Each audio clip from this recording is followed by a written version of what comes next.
Court నుంచి నోటీసులు తెచ్చుకున్నాం. మా కొంప హైడ్రా ఆఫీసర్లు ముట్టుకోరని మురిసిపోతున్నారా?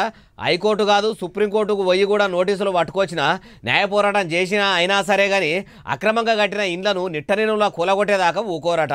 కోర్టులు చెప్పినా వినకుండా పనిచేసుడు ఏంది అంటారా? ముచ్చటంతా ఈనుండ్రి. లేకపోతే ఉన్న పలంగా నేల మట్టం కూలుతాయి, కూలగొట్టే బాధ్యత నేను తీసుకుంటా.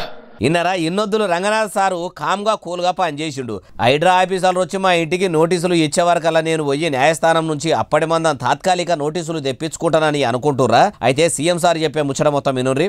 మీరు ఎక్కడికి వెళ్ళినా, మీరు తాత్కాలికంగా కోర్టుల నుంచి ఏమన్నా తెచ్చుకున్నా న్యాయస్థానాలలో కూడా కొట్లాడి ఆ స్కేలను వెకేట్ చేయించి మీరు ఆక్రమణలు తొలగిస్తాం.